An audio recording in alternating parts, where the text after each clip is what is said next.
ಮುಖ್ಯವಾಗಿ ಕುಷ್ಠರೋಗಕ್ಕೆ ಅಥವಾ ಅರ್ಷಸ್ ಅಂದರೆ ಪೈಲ್ಸ್ ಇಂತಹ ಸಮಸ್ಯೆಗಳಿಗೆ ಇದನ್ನೆಲ್ಲ ಉಪಯೋಗಿಸ್ತಾರೆ. ಇದರ ಮರದ ಕೆತ್ತೆ ಏನಿದೆ, ಈ ಕೆತ್ತೆಯನ್ನು ಈ ಚೇಳು ಕಚ್ಚಿದ್ರೆ, ಚೇಳು ಇದು ಸ್ಟಿಂಗಿಗೆ ಅದರ ಲೇಪ ಹಚ್ಚಿದ್ರು ಕೂಡ ಅದರ ನೋವು ಕಡಿಮೆ ಆಗ್ತದೆ ಅಂತ ಅದರಲ್ಲಿ ಕೂಡ ಹೇಳಿದ್ದಾರೆ. ನೋಡಿ ಇಲ್ಲಿ ಎಷ್ಟಿದೆ ಅಂತ ನೋಡಿ. ಇಲ್ಲಿ ಫುಲ್ ಇಲ್ಲಿ ನೋಡಿ, ಇಲ್ಲಿ ಫುಲ್ ಇದೆ. ಇಲ್ಲಿ ಮಾತ್ರ ಅಲ್ಲ, ಇಲ್ಲಿ ಅಡಿಕೆ ಸೊಪ್ಪು ರಾಶಿ ಹಾಕಿದೆ, ಅಲ್ಲಿ ಕೂಡ ಅಲ್ಲಿ ನೋಡಿ ಫುಲ್ ತುಂಬಿಕೊಂಡು ಬಿಟ್ಟಿದೆ. ಇಲ್ಲಿ ಬಂತು ಬಾ ನೋಡಿ ನಮ್ಮ ನಾಯಿಯ ಕತೆ ಹೀಗೆ ಓಡುದಾಯ್ತಾ, ಬರುದಿಲ್ಲ. ಅಲ್ಲಿ ಗೇಟ್ ಓಪನ್ ಇದೆ. ಬಾ ಇದ ಜಾಕಿ ಜಾಕಿ ಜಾಕಿ ಜಾಕಿ ಜಾಕಿ ಜಾಕಿ ಬಾ ಇದ ಜಾಕಿ ರಾಕಿ ರಾಕಿ ರಾಕಿ ನೋಡಿ ಹಿಂಗೆ ಆಡ್ತಾ ಇರ್ತದೆ. ಬಿಟ್ಟರೆ ಸಿಗುವುದೇ ಇಲ್ಲ, ಅದಕ್ಕೆ ನಾವು ಬಿಡುವುದಿಲ್ಲ ಅದ್ರನ್ನು. ಬಿಟ್ಟರೆ ಈ ಥರ ಇದ ಇಲ್ಲಿ ಬಾ, ಇಲ್ಲಿ ಬಾರ. ಓಯ್ ನೋಡಿ ಓಟದಲ್ಲಿ ಫಸ್ಟ್ ಇದು ರಾಕಿ. ಬಾ ಇದ ಬತ್ತಿಲ್ಲ, ಅಲ್ಲಿ ಹೋಗಿ ಸುಮ್ಮನೆ ಹುಲ್ಲು ತಿಂತಾ ಇತ್ತು. ಇಲ್ಲಿ ನೋಡಿ, ಒಂದನ್ನೇ ಬಿಟ್ಟದ್ದು, ಒಟ್ಟಿಗೆ ಬಿಟ್ಟರೆ ಮತ್ತೆ ಬರಲಿಕ್ಕೆ ಇಲ್ಲ ಆಯ್ತು, ಅದಕ್ಕೆ ನಾವು ಒಂದನ್ನೇ ಬಿಟ್ಟದ್ದು. ಇಲ್ಲಿ ಒಂದು ಸ್ವಲ್ಪ ಕೆಲಸ ಮಾಡಿ ಆಯ್ತಾಯ್ತಾ. ಆಗ ಮಳೆ ಬರ್ತಾ ಉಂಟು, ಈಗ ಒಳ್ಳೆ ಮಳೆ ಹನಿ ಬರ್ತಾ ಉಂಟು. ಇಲ್ಲಿ ಮೇಲೆ ನೋಡ್ಬೋದು ನೀವು. ನೋಡಿ ಇಲ್ಲಿ ಇಷ್ಟು ಕೆಲಸ ಆಯಿತು ನೋಡಿ. ಇಲ್ಲಿ ಇದನ್ನೆಲ್ಲ ಅಮ್ಮ ಕಟ್ ಮಾಡಿ ಹಾಕಿದ್ರು, ನಾನು ಉದ್ದ ಕಟ್ ಮಾಡಿ ಹಾಕಿದ್ದನ್ನು. ಇದರನ್ನೆಲ್ಲ ಇಷ್ಟು ತೆಗೆದೆ, ಮತ್ತು ಇನ್ನು ಸಾಕು ಅಂತ ಹೇಳಿದೆ. ಈಗ ಇನ್ನು ನಾಳೆ ಮಾಡುವ ಅಂತ. ಇಲ್ಲಿ ಅಮ್ಮ ಸ್ವಲ್ಪ ಆದರೂ ಸಹ ಕತ್ತಿಯಲ್ಲಿ ಈಗ ಕ್ಲೀನ್ ಮಾಡ್ತಾ ಇದ್ದಾರೆ. ಕತ್ತರಿ ಟೈಪ್ ಇದ್ರೆ ಅದರಲ್ಲಿ ಕಟ್ ಮಾಡಿದೆ ಅಲ್ವಾ, ಅದರಲ್ಲಿ ನೀಟಾಗಿ ಕಟ್ ಆಗ್ತದೆ ನೋಡಿ. ಈ ಥರ ಕಟ್ ಆಗ್ತದೆ ಚೆಂದಾಗಿ ನೋಡಿ. ದಪ್ಪದಾಗೆಲ್ಲ ಕೂಡ ಈ ಥರ ನೀಟಾಗಿ ಕಟ್ ಆಗ್ತದೆ. ನಾ ಇನ್ನೂ ಸಹ ಬಂದಿಲ್ಲ ಆಯಿತಾ, ಹಾಗೆ ಈಚೆ ನಾ ಇನ್ನೂ ಸಹ ಬಗಳ್ತಾ ಉಂಟು. ಇಲ್ಲಿ ಹೊರಗೆ ಉಂಟು, ಗೇಟಿಗೆ ಹೊರಗಡೆ, ಒಳಗೆ ಬರೋದಿಲ್ಲ. ನಾವು ಆಚೆ ಹೋದಾಗ ಓಡಿ ಹೋಗ್ತದೆ.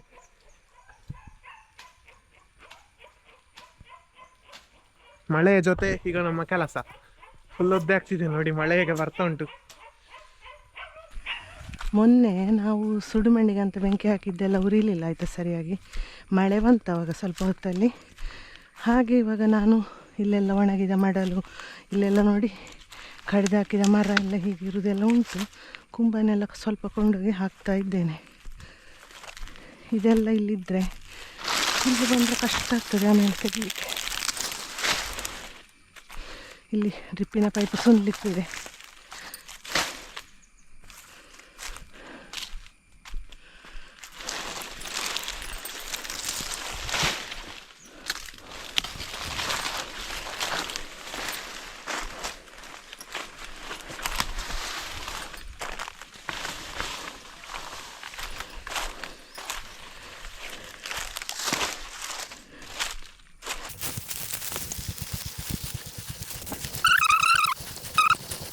ಎಲ್ಲ ಅದಕ್ಕೆ ಹಾಕಿದ್ರೆ ಉಂಟಲ್ವ ಚಂದ ಸುಡುಮಣ್ಣು ಆಗ್ತದೆ ನಮಗೆ ಗಿಡಗಳಿಗೆಲ್ಲ. ನಾವು ಬೀಜ ಹಾಕಲಿಕ್ಕೆ ಹೊರಟಿಲ್ಲ ಆಯಿತು, ಯಾಕಂದರೆ ಮಳೆಯೂ ಸರಿ ಇಲ್ಲ ಅಲ್ಲ, ವಾಪಸ್ ನೀರು ಹಿಡಿಯುವಾಗ ಆಗಬಾರ್ದಲ್ವ. ಮಳೆಗಾಲದಲ್ಲೂ ಮಾಡಲಿಕ್ಕೆ ಹೋಗಿ ಹಾಗೆ ನಾನು ವೀಡಿಯೋ ಮಾಡ್ತಾ ಇದ್ದೇನೆ ಕೆಲಸಗಳದ್ದೆಲ್ಲ. ನಾನೀಗ ಈ ಜಾಗದಿಲ್ಲ, ಇಲ್ಲ ಮಡಲೆಲ್ಲ ಬಿದ್ದುಕೊಂಡಿತ್ತು, ಇನ್ನೂ ತೆಗಿಲಿಕ್ಕಿತ್ತು. ಆವಾಗ ನೋಡಿ ಮಳೆ ಶುರುವಾಯಿತು. ಇಲ್ಲಿಗೆ ತಕ್ಕೊಂಡು ಬಂದು ಮೊನ್ನೆ ಅರ್ಧ ಉರಿದಿತ್ತಷ್ಟೇ, ಅದನ್ನು ವಾಪಸ್ ಬಿಸಿಲಂತ ಈಗ ಹಾಕಿದಾಗ ಮಳೆ ಶುರುವಾಯಿತು. ಆದರೆ ಈಗ ಚೆನ್ನಾಗಿ ಬೆಂಕಿ ಹಿಡಿದುಕೊಂಡಿದೆ. ಇವಾಗ ಮಳೆ ಬಿಡ್ಬೋದಂತ ಅನಿಸ್ತದೆ ನೋಡಿ ಆಕಾಶ ನೋಡುವಾಗ. ಹಾಗೆ ನಾನು ಒಂದು ಗೋಣಿ ಹಿಡ್ಕೊಂಡು ಬಂದಿದ್ದೆ, ಅದನ್ನು ತಲೆಗೆ ಇಟ್ಕೊಂಡದ್ದು. ಇವಾಗ ಈ ಥರ ಬಿಸಿಲಿರುವಾಗ ತರಕಾರಿ ಬೀಜ ಹಾಕಿದರೆ ಪೈಪಲ್ಲೇ ಹಿಡಬೇಕಾದಿತ್ತು, ಅಷ್ಟೊಂದು ಬಿಸಿಲಿದೆ. ಮಳೆ ಇಲ್ಲ, ಈಗ ಒಂದು ಸ್ವಲ್ಪ ಪಿರಿ ಬರ್ತಾ ಇದೆ. ಸಂಪಿಗೆಯಲ್ಲಿ ಮುಗ್ಗಾದ ಹಾಗೆ ದೂರದಿಂದ ಕಾಣಿಸ್ತು, ಹಾಗೆ ನಾನು ನೋಡ್ಲಿಕ್ಕೆ ಅಂತ ಬಂದೆ. ನೋಡಿ ಮುಗ್ಗುಗಳು ತುಂಬ ಆಗಿದೆ, ಉರಿ ಕೂಡ ಇದೆ. ಇಲ್ಲೆಲ್ಲ ಮುಗ್ಗು ಇದೆ ನೋಡಿ, ಕೆಳಗೇನೆ ಉಂಟಾಯ್ತಾ. ಉರಿಮುಡೆ ಸಹ ಇದೆ ಇದರಲ್ಲಿ, ಹತ್ತಿರ ಹೋಗಲಿಕ್ಕೆ ಗೊತ್ತಿಲ್ಲ. ಹೂ ಇಲ್ಲಿ ಒಂದು ಸ್ವಲ್ಪ ದೊಡ್ಡಾಗಿದೆ ಒಂದು ಮುಗ್ಗು, ತೋರಿಸ್ತೇನೆ. ಇಲ್ಲಿ ನೋಡಿ ಒಂದು ಸಣ್ಣ, ಇದೊಂದು ಸ್ವಲ್ಪ ದೊಡ್ಡಾಗಿದೆ. ಮೇಲೆ ತುಂಬ ಇರ್ಬೋದು, ನಮಗೆ ಮೇಲಿಂದ ಸಿಗೋದಿಲ್ಲಲ್ಲ. ಕೆಳಗೆ ಆದರೆ ಒಳ್ಳೆಯದು, ಕೆಳಗೆ ಆದಷ್ಟು ದಿನ ಕೊಯ್ಬೋದಲ್ಲ ಅರಳಿರುವಾಗ. ಮೇಲಿಂದ ಕೊಯ್ಲಿಕ್ಕೆ ಆಗೋದಿಲ್ಲ. ನಮಗೆ ಕಾಲಿಗೆಲ್ಲ ಹುಲಿ ಬಂದು ಕಚ್ಚಲಿಕ್ಕೆ ಶುರು ಮಾಡಿ. ಸಂಪಿಗೆ ಮರದಲ್ಲಿ ಮತ್ತು ಈ ಬೇಲಿಯಲ್ಲಿ ಫುಲ್ ಇದೆ ನೋಡಿ. ಈಗ ನಾನು ಅನಾನಸ್ ನೋಡಿ ಕೆಂಪಾಗಿ ಹಣ್ಣಾಗಿಕೊಂಡಿದೆ.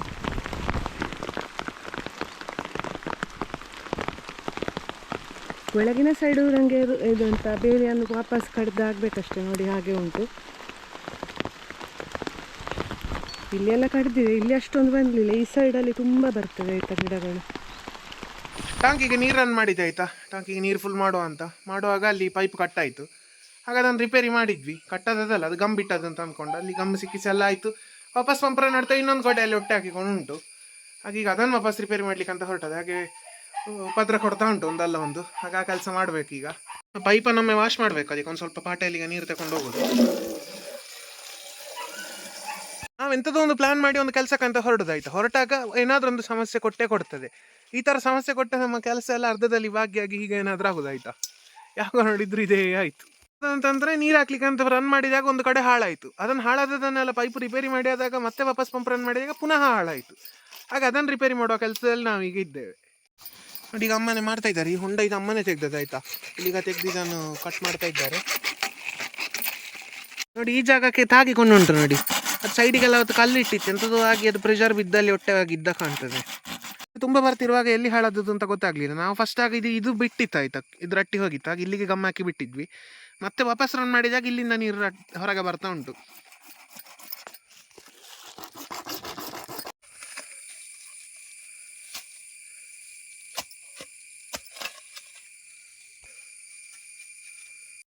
ಈ ಪೈಪ್ ಇರೋದು ಉಂಟಲ್ವ, ಇಲ್ಲೇ ಬೇಲಿ ಸೈಡಲ್ಲೆಲ್ಲ ಗಿಡಗಳಿರೋದಕ್ಕೆ ನೀರು ಹಾಕಲಿಕ್ಕೆ ದಾಸವಾಳ ಮತ್ತು ಎಂತ ಅಲ್ಲಿ ಗಿಡ ಎಲ್ಲ ಉಂಟು ಕೆಲವು, ಅದಕ್ಕೆಲ್ಲ ಹಾಕಲಿಕ್ಕೆ. ಮತ್ತು ಇಲ್ಲೇ ಬಾಳೆಗೂ ಸ್ವಲ್ಪ ಸ್ವಲ್ಪ ಬೇಸಿಗೆಯಲ್ಲಿ ಹಿಡಿತೇನೆ, ಅಷ್ಟಕ್ಕೆ ಮಾತ್ರ ಇರೋದಾಯ್ತು ಇದು.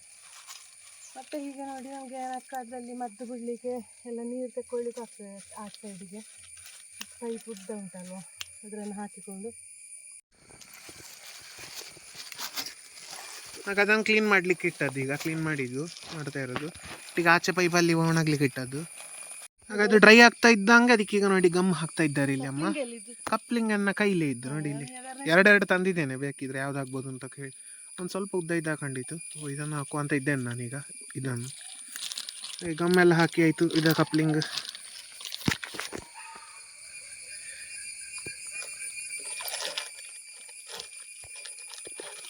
ಉದ್ದ ಇರಲ್ಲ ಹೇಳಿ. ಎಸ್, ಕಪ್ಲಿಂಗ್ ಸಿಕ್ಕಿಸಿ ಆಯಿತು. ಇನ್ನು ಇದಕ್ಕೆ ಗಮ್ ಹಾಕಿ ಸಿಕ್ಕಿಸ್ಲಿಕ್ಕಿರೋದು.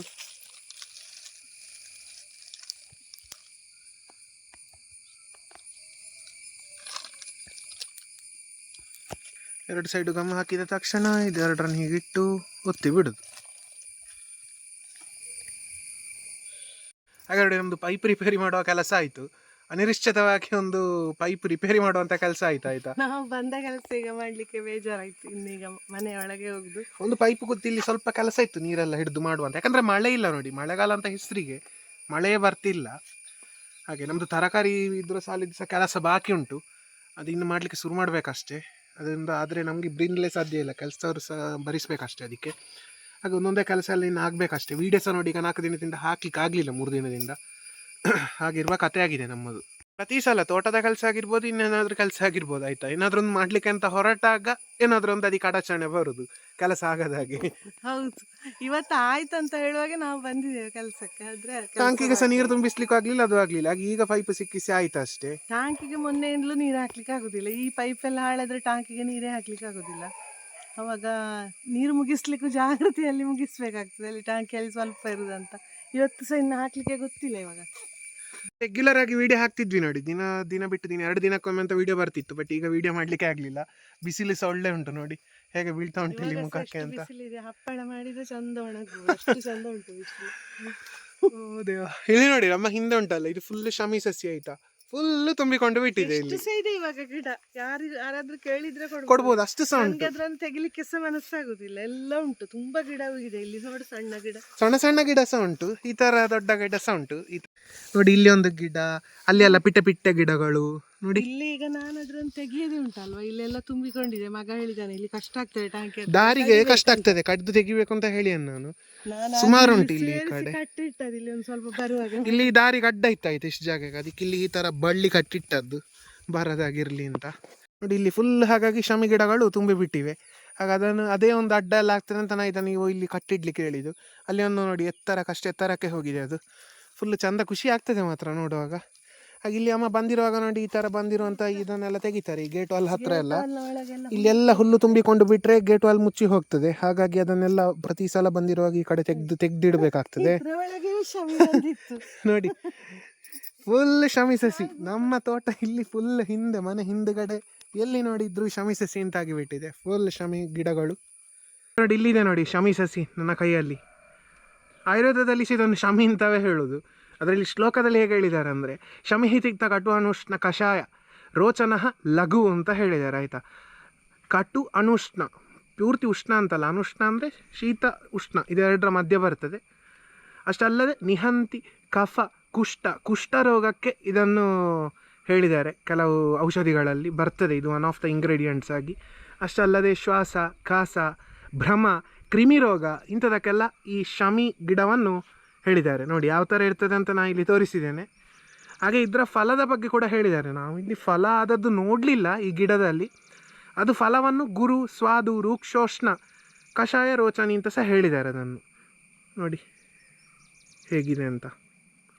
ಧನ್ವಂತರಿ ನಿಘಂಟುವಲ್ಲಿ ಇದನ್ನು ಈ ಥರ ಎಲ್ಲ ಹೇಳಿದ್ದಾರೆ. ಇದಲ್ಲದೆ ರಾಜನಿಘಂಟು ಈ ಥರದ ಬೇರೆ ಪುಸ್ತಕಗಳಲ್ಲಿಯೂ ಇದರ ಉಪಯೋಗಗಳು ಕಾಣಲಿಕ್ಕೆ ಸಿಗ್ತದೆ. ಹಾಗೆ ಶಮಿ ಸಸಿ ಅಂತ ಹೇಳುವಂಥದ್ದು ಒಂದು ಬಹು ಉಪಯೋಗಿ ಗಿಡ ಅಂತ ಕೂಡ ಹೇಳ್ಬೋದು.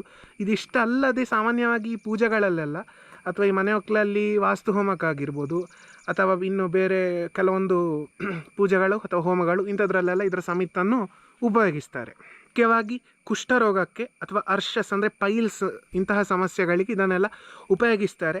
ಇದಲ್ಲದೆ ಇದರ ಎಲೆಗಳೇ ಸಚ್ ಒಂದು ಮ್ಯಾನ್ಯೂರ್ ಕ್ರಿಯೇಟ್ ಮಾಡಲಿಕ್ಕೆ ಅಥವಾ ಮ್ಯಾನ್ಯೂರ್ ಅಂದರೆ ಇದೇ ಒಂದು ಗೊಬ್ಬರ ಮಾಡಲಿಕ್ಕೆ ಕೂಡ ಹಾಗೆ ಸಹ ಉಪಯೋಗಿಸ್ಬೋದು. ಅದಲ್ಲದೆ ಉಂಟಲ್ಲ ಇದರ ಮರದ ಕೆತ್ತೆ ಏನಿದೆ, ಈ ಕೆತ್ತೆಯನ್ನು ಪುಸ್ತಕಗಳಲ್ಲಿ ಇದರ ಉಲ್ಲೇಖ ಇದೆ. ಈ ಸ್ಕಾರ್ಪಿಯನ್ ಬೈಟ್ ಅಥವಾ ಈ ಚೇಳು ಕಚ್ಚಿದರೆ ಇದು ಸ್ಟಿಂಗಿಗೆ ಅದರ ಲೇಪ ಹಚ್ಚಿದರೂ ಕೂಡ ಅದರ ನೋವು ಕಡಿಮೆ ಆಗ್ತದೆ ಅಂತ ಅದರಲ್ಲಿ ಕೂಡ ಹೇಳಿದ್ದಾರೆ.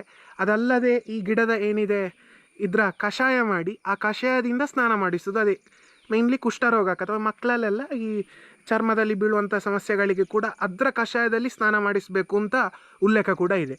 ಈ ಥರ ಹಲವಾರು ವಿಷಯಗಳು ಈ ನಮ್ಮ ಶಮಿ ಸಸಿ ಅಥವಾ ಈ ಶಮಿ ಗಿಡದ ಬಗ್ಗೆ ನಮಗೆ ಆಯುರ್ವೇದ ಪುಸ್ತಕಗಳಲ್ಲಿ ಬೇರೆ ಬೇರೆ ಉಲ್ಲೇಖ ಸಿಗುತ್ತೆ. ಹಾಗೆ ಇಲ್ಲಿ ನೀವು ನೋಡ್ಬೋದು ಯಾವ ಥರ ಇದೆ ಶಮಿ ಸಸಿ ಅಂತ. ಇದರಲ್ಲಿ ಈ ಥರ ಮುಳ್ಳುಗಳು ಇರ್ತದೆ, ನೀವಿಲ್ಲಿ ನೋಡ್ಬೋದು ಈ ಥರ ದೊಡ್ಡ ದೊಡ್ಡ ಮುಳ್ಳುಗಳು ಇರ್ತದೆ ನೋಡಿ. ಹಾಗೆ ಫುಲ್ ಶಮಿ ಸಸಿ ಗಿಡ ನಮ್ಮ ಮನೆಯಲ್ಲಿ ಇಲ್ಲಿ ಎಲ್ಲ ತುಂಬಿಕೊಂಡಿದೆ ನೋಡಿ. ಇಲ್ಲಿ ಇಷ್ಟು ಎತ್ತರ ತನಕ ಅದು ಹೋಗಿದೆ. ಹಾಗೆ ಇದೊಂದು ಸಣ್ಣ ಈ ಗಿಡದ ಬಗ್ಗೆ ಒಂದು ಕಿರು ಪರಿಚಯ ಅಂತಲೇ ಹೇಳ್ಬೋದು. ಈಗ ನಾವು ಇಲ್ಲಿ ಬಂದ ಕೆಲಸ ಮಾಡ್ತಿದ್ದಂಗೆ ಈ ಗಿಡ ಕಂಡಿತು, ಹಾಗೆ ಇದರ ಬಗ್ಗೆ ಹೇಳುವಂತ ನಾವು ಹೊರಟದ್ದು. ಹಾಗೆ ನಿಮ್ಮಲ್ಲಿ ಈ ಗಿಡ ಇದೆಯಾ ಅಥವಾ ಇದರ ಬಗ್ಗೆ ನಿಮಗೆ ಗೊತ್ತಿದೆಯಾ, ಇದರ ಬಗ್ಗೆ ಇನ್ನೇನು ನಿಮ್ಗೆ ಏನಾದರೂ ವಿಷಯ ಗೊತ್ತಿದೆಯಾ ಅದೆಲ್ಲ ಕಮೆಂಟಲ್ಲಿ ತಿಳಿಸಿ. ನೋಡಿ ಫುಲ್ ಹಬ್ಬಿಕೊಂಡು ಬಿಡ್ತದೆ, ಒಂದು ಗಿಡ ಇದ್ದರೆ ಸಾಕು. ನೋಡಿ ಇಲ್ಲಿ ಅಂಗಳದಲ್ಲಿ ಫುಲ್ ಈ ಗಿಡ ಹಬ್ಬಿಕೊಂಡು ಬಿಟ್ಟಿದೆ. ಈ ದಾರಿಗೆ ಅಡ್ಡ ಆಗುವಾಗೆ ಇತ್ತು ಇದು ಮುಂಚೆ, ಆದರೆ ಅದೀಗ ನಾವು ಇಲ್ಲಿ ಕಟ್ಟಿಟ್ವಿ. ಸ್ವಲ್ಪ ಹೀಗೆ ಕಟ್ಟಿಟ್ಟ ಕಾರಣ ನಮಗೆ ಆಚೀಚೆ ಹೋಗ್ಲಿಕ್ಕೆ ಒಂದು ದಾರಿ ಉಂಟು. ಹಾಗಿರುವ ಕತೆ ನೋಡಿ. ಹೂ ಯಾವ ಥರ ಇರ್ತದೆ ಅಂತ ಇಲ್ಲಿ ನೋಡಿ ನೀವು. ಈ ಥರ ಇದರ ಹೂ ಕಾಣಲಿಕ್ಕೆ ಸಿಗ್ತದೆ ನೋಡಿ, ಪಿಂಕ್ ಆ್ಯಂಡ್ ಯೆಲ್ಲೋ ಕಲರ್. ಹಾಗೆ ಇದೊಂದು ಶಮಿ ಗಿಡದ ಬಗ್ಗೆ ನಿಮಗೆಲ್ರಿಗೂ ಒಂದು ಕಿರುಪರಿಚಯ ಅಂತಲೇ ಹೇಳ್ಬೋದು. ನಾನು ಇಲ್ಲಿ ಈಚೆ ಬರ್ತಿದ್ದಂಗೆ ಏನಂತಂದರೆ ಈ ಕಲ್ಲು ಬಳೆಯನ್ನು ತೋರಿಸುವಂತಾಯಿತು. ಕಳೆದ ವಿಡಿಯೋದಲ್ಲಿ ತೋರಿಸಿದ್ದೇನೆ. ಅದರ ತುಂಬ ಗಿಡಗಳು ಸಸಿಗಳು ಇಲ್ಲಿ ಎಲ್ಲ ಹುಟ್ಟಿಕೊಂಡು ಬಿಟ್ಟಿದೆ ನೋಡಿ. ಇಲ್ಲಿ ಎಷ್ಟಿದೆ ಅಂತ ನೋಡಿ. ಇಲ್ಲಿ ಫುಲ್ ಇದು ಕಲ್ಲು ಬಾಳೆ. ಅಷ್ಟು ಮಾತ್ರ ಅಲ್ಲ, ಇಲ್ಲಿ ನೋಡಿ, ಇಲ್ಲಿ ಫುಲ್ ಇದೆ. ಇಲ್ಲಿ ಮಾತ್ರ ಅಲ್ಲ, ಇಲ್ಲಿ ಅಡಿಕೆ ಸೊಪ್ಪು ರಾಶಿ ಹಾಕಿದೆ ಅಲ್ಲಿ ಕೂಡ. ಅಲ್ಲಿ ನೋಡಿ ಫುಲ್ ತುಂಬಿಕೊಂಡು ಬಿಟ್ಟಿದೆ. ಇಲ್ಲಿ ಅಲ್ಲಿ ಎಲ್ಲ ಕಡೆ ಕಲ್ಲು ಬಾಳೆ ತುಂಬಿಕೊಂಡು ಬಿಟ್ಟಿದೆ. ಹಾಗೆ ಅದನ್ನು ತೋರಿಸುವಂತ ಅನಿಸಿತು ಆಯಿತಾ. ಹಾಗೆ ಇದನ್ನು ಕಲ್ಲು ಬಾಳೆಯನ್ನು ನೋಡ್ತಿದ್ದಂಗೆ ನನಗೆ ಇನ್ನೊಂದು ಗಿಡ ಇಲ್ಲಿ ಕಾಣಲಿಕ್ಕೆ ಸಿಕ್ಕಿತು. ಇದು ಯಾವ ಗಿಡ ಅಂತ ನಾನು ನಿಮಗೆ ಹೇಳೋದಿಲ್ಲ, ನಿಮಗೆ ಗೊತ್ತಿದ್ದರೆ ಕಮೆಂಟಲ್ಲಿ ತಿಳಿಸಿ. ಆಯುರ್ವೇದದಲ್ಲಿ ನಾವು ಹಲವಾರು ಮದ್ದುಗಳಲ್ಲಿ ಇದನ್ನು ಉಪಯೋಗಿಸ್ತೇವೆ as a one of the ingredient ಮದ್ದು ತಯಾರಿಕೆಯಲ್ಲಿ. ಇದು ಯಾವ ಗಿಡ ಅಂತ ಹೇಳಿ. ನೋಡಿ ಇಲ್ಲಿದೆ. ಈ ಗಿಡ ಯಾವುದು ಅಂತ ಗೊತ್ತಿದ್ದರೆ ತಿಳಿಸಿ. ನೋಡಿ ನಾನು ಇದನ್ನು ಯಾವ ಗಿಡ ಅಂತ ಇಲ್ಲಿ ಹೇಳೋದಿಲ್ಲ, ನಿಮಗೆ ಗೊತ್ತಿದ್ದರೆ ಕಮೆಂಟಲ್ಲಿ ತಿಳಿಸಿ. ಆ ಗಿಡದ ಬಗ್ಗೆ ಇನ್ನು ಹೆಚ್ಚಿನ ಮಾಹಿತಿ ಮುಂದಿನ ವಿಡಿಯೋಗಳಲ್ಲಿ ನಾನು ಕೊಡಲಿಕ್ಕೆ ಪ್ರಯತ್ನಿಸ್ತೇನೆ. ಹಾಗೆ ನಿಮಗೆ ಈ ವಿಡಿಯೋ ಇಷ್ಟ ಆಯಿತು ಅಂತ ಅಂದ್ಕೊಳ್ತೇನೆ. ವಿಡಿಯೋ ಇಷ್ಟ ಆಗಿದ್ದರೆ ಲೈಕ್ ಮಾಡಿ, ಶೇರ್ ಮಾಡಿ, ಕಮೆಂಟ್ ಮಾಡಿ, ಹಾಗೂ ಚಾನಲ್ಗೆ ಸಬ್ಸ್ಕ್ರೈಬ್ ಆಗೋದನ್ನು ಮಾತ್ರ ಮರಿಬೇಡಿ. ಹತ್ತಿರದಲ್ಲೇ ಇರೋ ಬೆಲ್ ಐಕಾನನ್ನು ಕ್ಲಿಕ್ ಮಾಡಿ. ನೆಕ್ಸ್ಟ್ ವಿಡಿಯೋದಲ್ಲಿ ಸಿಗುವ. ಅಲ್ಲಿಯವರೆಗೂ ಟೇಕ್ ಕೇರ್, ಬಾಯ್ ಬಾಯ್.